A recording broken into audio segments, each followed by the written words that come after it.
This is the Eye on Annapolis Daily News Brief, keeping you informed about the happenings in Annapolis and the area. Local news, local sports, local events, local opinion, and of course, local weather. The Eye on Annapolis Daily News Brief starts now. Good morning. It's Thursday, May 16th, 2019. This is John Frenaye, and this is your Eye on Annapolis Daily News Brief. It looks like Maryland is going to be spending $850 million over the next 2 years on school funding. Despite having significant reservations about the bill, Governor Larry Hogan is going to allow that to become law without his signature. The bill is called the Blueprint for Maryland's Future, and as I said, it's going to direct $850 million in state spending to public schools over the next 2 years, and the money is expected to start flowing as early as July of 2020. Explaining his decision, the governor sent a letter to House Speaker Adrian Jones and Senate President Mike Miller, saying that he is concerned that the bill doesn't include long-term funding solutions for public school improvements and lacks sufficient academic accountability to make sure the extra spending results in academic gains. While Marylanders are crying out for better outcomes, they are also demanding that local school administrators be held accountable for billions of state taxpayer dollars handed to them. Now, this bill is actually considered a first step toward the fulfillment of the Kirwan Commission recommendations, which will be implemented over the years. In local school news, Southern High School's principal, Catherine Fairhurd, has been named the new principal for the new Crofton High School. After she wraps up at Southern this year, she will assume the role of principal, and she will spend the next year assembling the school's staff, working with the community members to form the school's culture. She'll also figure out its official name, choose the colors as well as the mascot, and that Crofton High School is scheduled to open in September of 2020. Fairhurd became principal of Southern High back in 2016, and she is going to assume her new role on July 1st. And even more school news.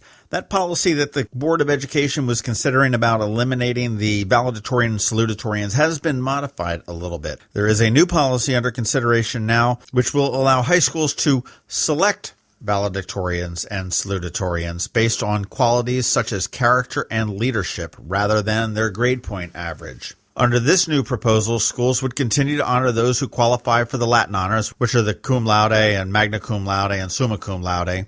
And students who receive the summa cum laude recommendation can then apply to be considered for valedictorian or salutatorian.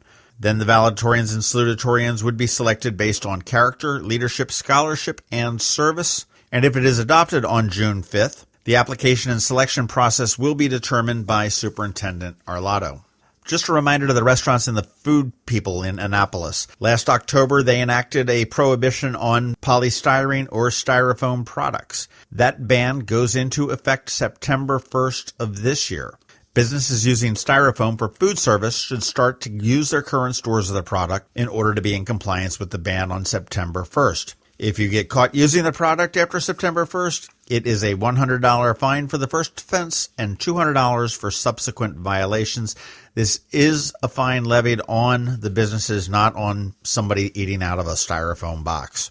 Annapolis is not alone, and Arundel County also implemented a similar ban, and that starts on October 1st of this year. And finally, the state of Maryland this year also passed a law banning the products, and that has a July 2020 effective date there. The type of phone that we're talking about banning are cups, bowls, plates, takeout containers, clamshells, trays, and the ban does impact restaurants of all types, grocery stores, vending trucks, food carts, institutional cafeterias, and any other business that may sell or provide food for consumption either on or off the premises.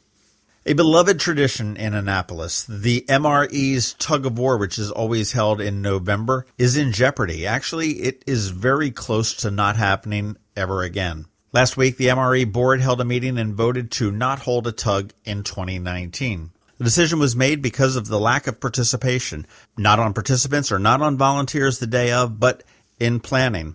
We had learned that John O'Leary, who is the president of Naptown Events, who ran the Annapolis side this year, had decided to pull out and was not going to be participating in 2019. We talked to O'Leary, and he said due to lack of financial support and time constraints, Naptown Events, which is O'Leary's company, has made the decision not to be involved in the MRE tug-of-war in 2019. Now, we spoke with the premier for the Maritime Republic of Eastport, Brett Curtin, who said that the MRE actually has run the Annapolis side for all but 4 of the 21 years of its existence, and quite honestly, they're just getting burnt out. While the tug does only last a day, there are months of planning that come down in advance of it, and at this point, there are only about 4 members that are really committed to doing it, and they, quite frankly, are unable to continue. There is a light at the end of the tunnel? Perhaps.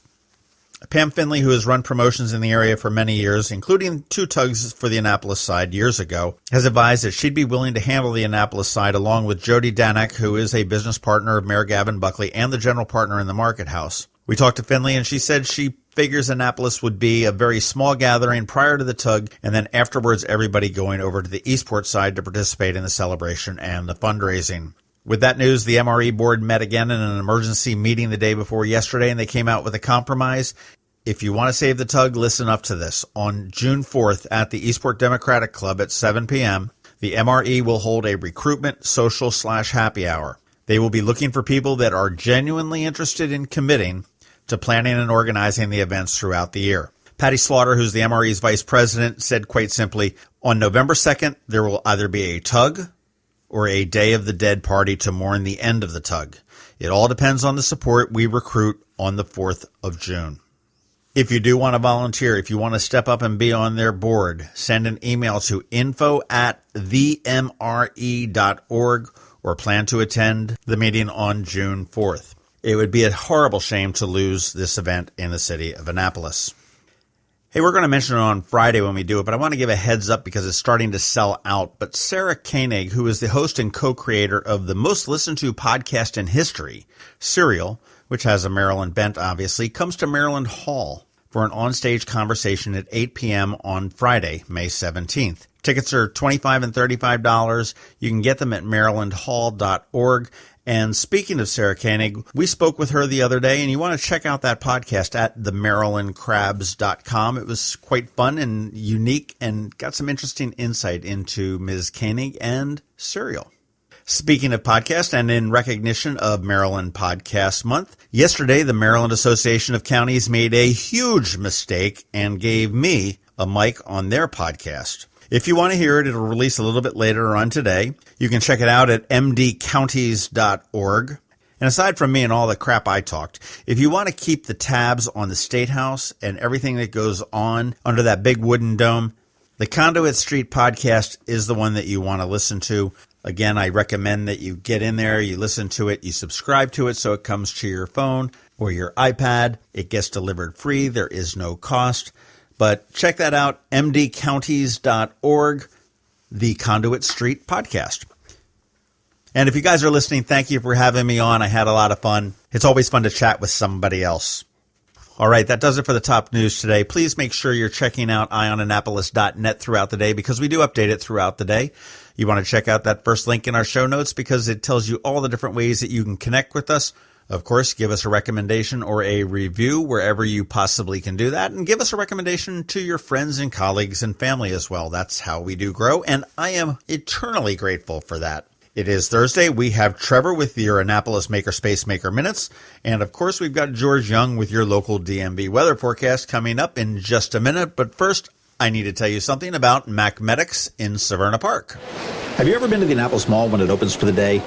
Maybe you've noticed the line of folks waiting to get into the Apple Store. As you may know, I'm a Mac user, and today's episode of the Daily News Brief, in fact, all of the episodes of the Daily News Brief have been produced right here on my Mac computer. What you might not know about is Macmedics. They were founded here in Annapolis in 1989, and they are an Apple-authorized premium service provider, the only one in the Baltimore-Annapolis, D.C. area. And what that means to you is that they repair all Apple devices, including the iPhone screens and batteries, all without an appointment. And most repairs are done the same day, usually within 2 hours. They also sell everything except the iPhone and the watch for the same price as Apple. I don't know why you would go anywhere else. Give them a call at 410-757-MACS, or if you're not into the whole letter thing, 410-757-6227. Stop by their retail store in Severna Park on Benfield Road or their service center in Lanham, right off of Route 50. Or you can always check them out online at macmedics.com. I'll tell you, they've saved me quite a few times, and I know they can save you. Going out? you need the most up-to-date local weather. Here's George Young from DMV Weather in Annapolis with today's forecast. Hey everyone, this is George with DMV Weather, and this is your Eye on Annapolis forecast for Thursday, May 16th. Yesterday was a very nice day across the Annapolis region with sunny highs in the low 70s, and today will likely be just a bit better with temps in the 72 to 77 degree range for highs, though there is a small chance of some rain showers this morning. More 70s to maybe low 80s tomorrow with a small chance of some PM showers or maybe even a few scattered thunderstorms to end the work week, which would make the 16th consecutive Friday in 2019 with measurable precipitation at BWI Airport if it does rain. But regardless of that, it will be followed by a nice weekend ahead with highs in the upper 70s to mid 80s both Saturday and Sunday, though there is a very small chance for some minor rain showers somewhere in or near the region on Saturday, primarily Saturday morning. Okay, that's it for today. This is George Young of DMV Weather. Make it a great day out there. Be sure to get our free app on all of your devices by searching for DCMDVA Weather in the Apple or Google App Stores. And also follow us on Facebook and Twitter and on our website at dmvweather.com so you can always stay weather informed. This is Sarah Koenig, host of the Serial Podcast. I'm coming to Annapolis, to Maryland Hall, on Friday, May 17th, for an onstage conversation about how we created Serial, how we make stories, well, how we make them good, and why they matter. I hope you'll come. For tickets, go to marylandhall.org. Welcome, Commissioning Week families. I'm Annapolis City Mayor Gavin Buckley, and I'd like to welcome the parents and family and friends of midshipmen who are being commissioned this week.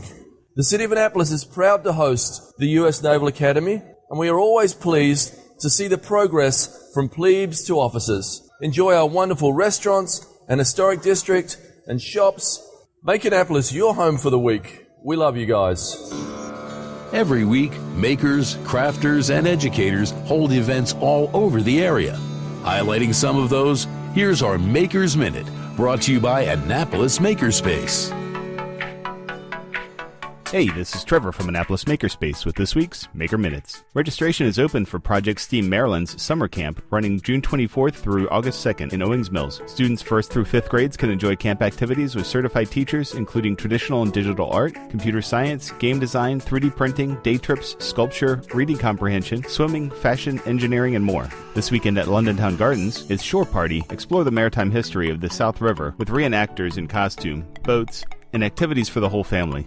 Try your hand at rope making and seamanship, learn how sailors live day to day, and experience the art and science of navigation. And also this weekend are the last few days of the Muddy Creek Artists Guild 10th Anniversary Spring Art Show and Sale at South River Colony Main Street Shopping Center. Check out the works of more than 50 local South County artists in a variety of mediums. Saturday at Maggiano's at Annapolis Mall is Kids Making Lasagna. Chef Abigail and her team teach kids how to construct a lasagna that you will take home and bake. A breakfast buffet will precede the class, and every class gets your kid points toward their own monogram chef code. Saturday at Truxton Park is the National Park Trust's Kids to Parks Day. Activities include various sports, hiking, fishing, kayaking, archery, wild bird demos, music, and more, organized by Annapolis Recreation and Parks. Sunday at Quiet Waters Park is their monthly charity knitting event. The third Sunday of every month, this group gathers to knit or crochet baby hats and blankets for the Anne Arundel Medical Center. All skill levels are welcome. Sunday at the Chesapeake Beach Railway Museum, they're having a Spring Family Fun Day. And Sunday at Broadneck Park is a kite festival and community picnic. There are free kites for the first 100 children. Monday in Davidsonville, the Anne Arundel Amateur Radio Club presents Planetary Defense at NASA, finding near-Earth asteroids before they find us.